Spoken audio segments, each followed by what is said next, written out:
अस्सलाम वालेकुम। आज हम सॉल्व करेंगे ग्रिफिथ इलेक्ट्रोडायनेमिक्स चैप्टर 4 का प्रॉब्लम नंबर 1। सबसे पहले हम प्रॉब्लम की स्टेटमेंट देख लेते हैं। A hydrogen atom with the Bohr radius of half an angstrom. Half मतलब 0.5 एंगस्ट्रॉम एक यूनिट है, जैसा कि हम कहते हैं कि मेगा 10 की पावर 6। इसी तरह एंगस्ट्रॉम एक यूनिट है जो 10 की पावर -10 के इक्वल होता है। ठीक है, ये रेडियस उसने दे दिया है। Is situated between two metal plates 1 millimetre apart. ठीक है, दो हमारे पास मेटल प्लेट्स हैं।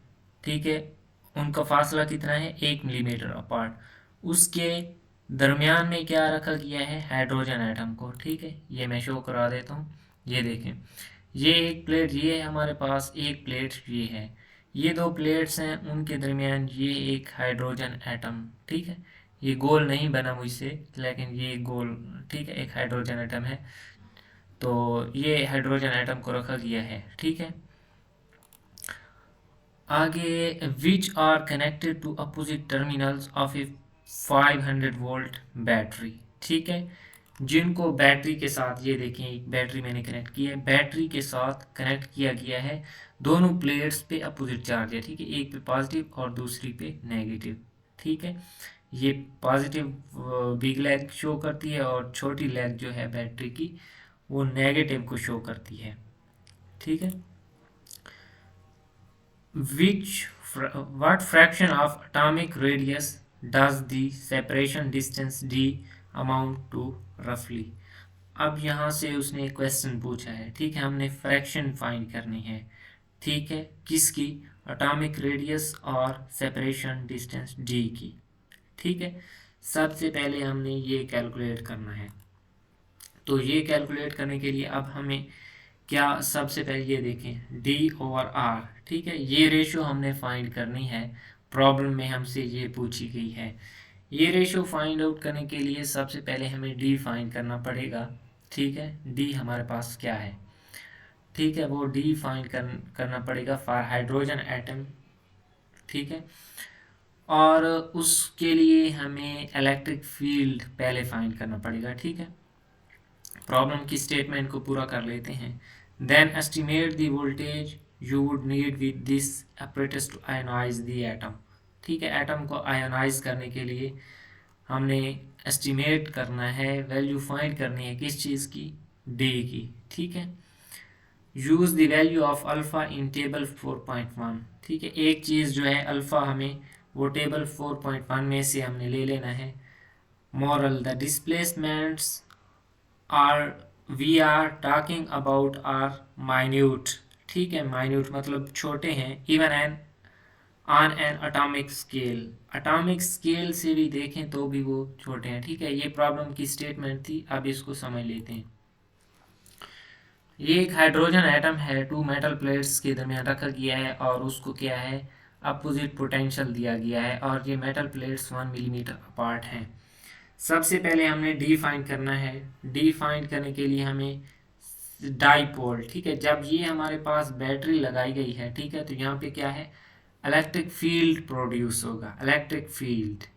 ठीक है, इलेक्ट्रिक फील्ड किस डायरेक्शन में? वो पॉजिटिव से नेगेटिव होता है, तो ये पॉजिटिव लेग से नेगेटिव लेग की तरफ क्या होगा? Electric field due to this battery. ठीक है, जब इस बैटरी पे बैटरी की वजह से इलेक्ट्रिक फील्ड अप्लाई होगा हाइड्रोजन एटम पे, तो हाइड्रोजन एटम क्या है? पोलराइज हो जाएगा, वो डाइपोल बन जाएगा। ये मैंने डाइपोल शो किया हुआ है। ठीक है, उसकी जो नेगेटिव साइड है, वो हाइड्रोजन एटम सबसे सिंपल एटम होता है, उसमें एक क्या है? प्रोटॉन और न्यूट्रॉन होते हैं। ठीक है, तो जो नेगेटिव उसकी साइड है वो पॉजिटिव, बैटरी के पॉजिटिव पोटेंशियल की तरफ अट्रैक्ट होगी, और जो उसकी पॉजिटिव है वो नेगेटिव पोटेंशियल की तरफ अट्रैक्ट होगी। इस तरह ये हमारे पास एक डाइपोल बन जाएगा। ठीक है, डाइपोल की डायरेक्शन इलेक्ट्रिक फील्ड के अगेंस्ट होगी।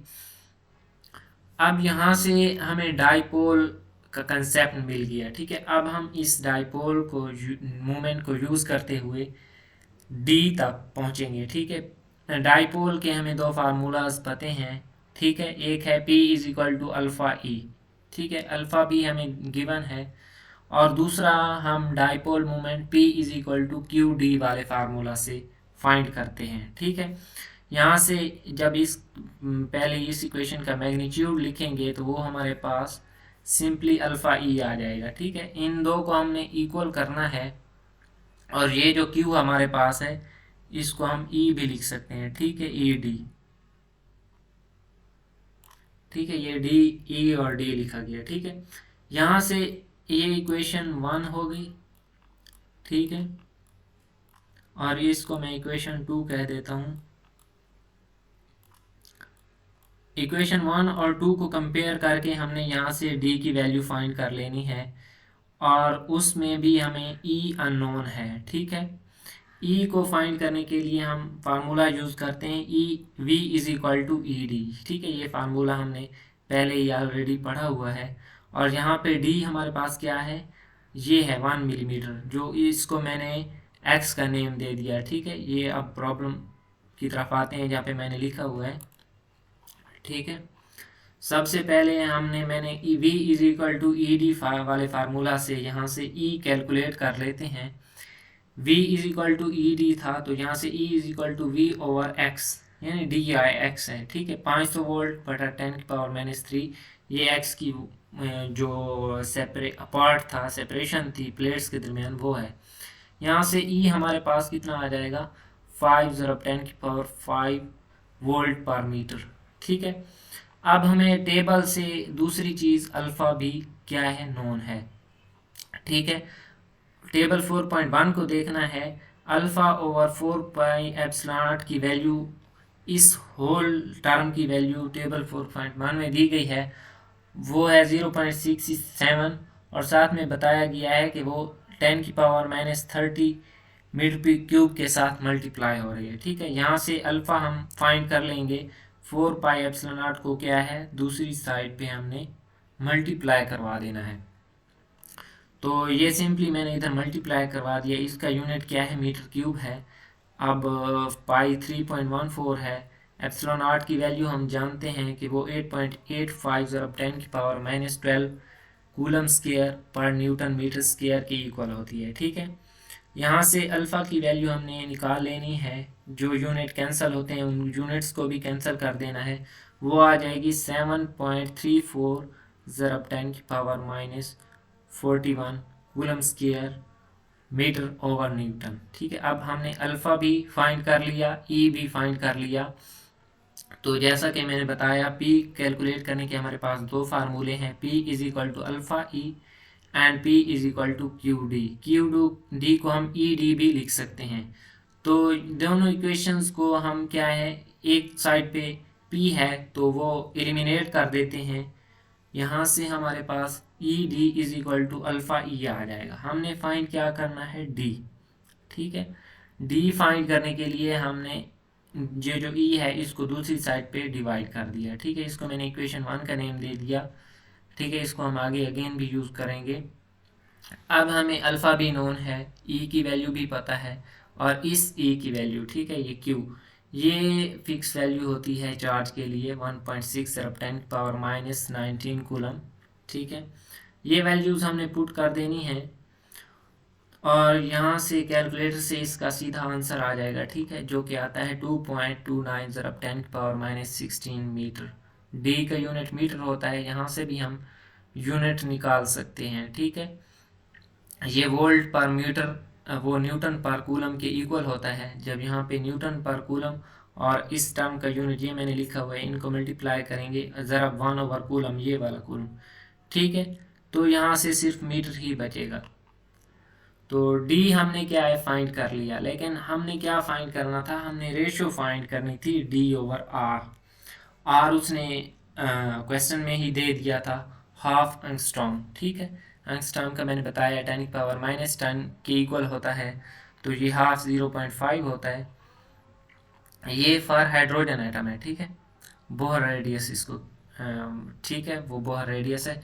यहाँ से हमने डी ओवर आर फाइंड कर लिया है। ठीक है, 2.29 ज़रब 10⁻⁻16 मीटर, ये डी की वैल्यू है। और बोहर रेडियस ये हमने हाइड्रोजन के लिए पुट किया ठीक है, ये एक रेशो है, रेशो का कोई यूनिट नहीं होता, मीटर से मीटर कैंसिल हो जाएगा, जो कि हमारे पास आती है 4.58 ज़रब 10⁻⁻⁶। अब क्वेश्चन में हमने दूसरी चीज़ क्या फाइंड करनी थी, मैंने इधर लिख दी है estimating voltage to ionize the atom. ठीक है, अब हमने voltage estimating voltage to ionize the atom, ठीक है, वो फाइंड करनी है। टू आयोनाइज से D is equal to R।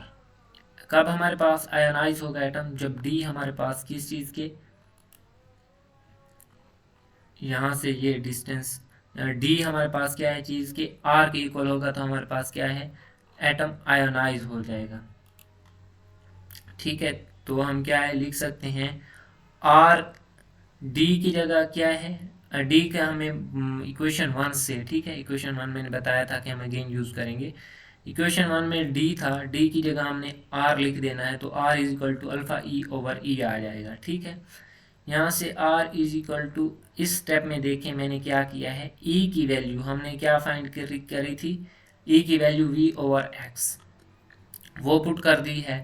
तो हमने किसके लिए सॉल्व करना है, V पोटेंशियल, क्योंकि हमने पोटेंशियल को एस्टिमेट करना है, तो यहाँ से पोटेंशियल की वैल्यू निकाल लेनी है, पोटेंशियल को एक साइड पे कर लेना है, ये ई एक्स उस तरफ मल्टीप्लाई हो जाएगा और अल्फ़ा क्या है डिवाइड हो जाएगा। ठीक है, तो यहाँ से V हमारे पास क्या आ जाएगा, यहाँ से मैंने सारी वैल्यूज़ को पुट करने के बाद जो उनके यूनिट्स कैंसिल होते हैं उनको यूनिट्स को कैंसिल किया है। ठीक है, मीटर से मीटर कैंसिल, कूलम से एक कूलम कैंसिल, एक कूलम बच जाएगा। ठीक है, जिसको मैं 1 ओवर न्यूटन पर कूलम लिख सकता हूँ। ठीक है, और न्यूटन पर कूलम किस चीज़ के इक्वल होता है, वो होता है हमारे पास वोल्ट पर मीटर के इक्वल। तो यहाँ से यूनिट वोल्टेज, क्योंकि हमने फाइंड भी यही वोल्टेज करनी है और उसका यूनिट तो ऑलरेडी आना ही यही चाहिए, तो ये हमारे पास आ जाएगा 10⁸ वोल्ट।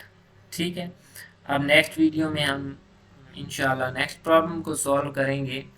अगर आपको इस प्रॉब्लम में से कहीं समझ नहीं आई तो आप कमेंट कर सकते हैं। अगर आप मेरे चैनल पे न्यू थे तो चैनल को सब्सक्राइब कर लें। मिलते हैं अब नेक्स्ट वीडियो में इंशाल्लाह। अल्लाह हाफिज़।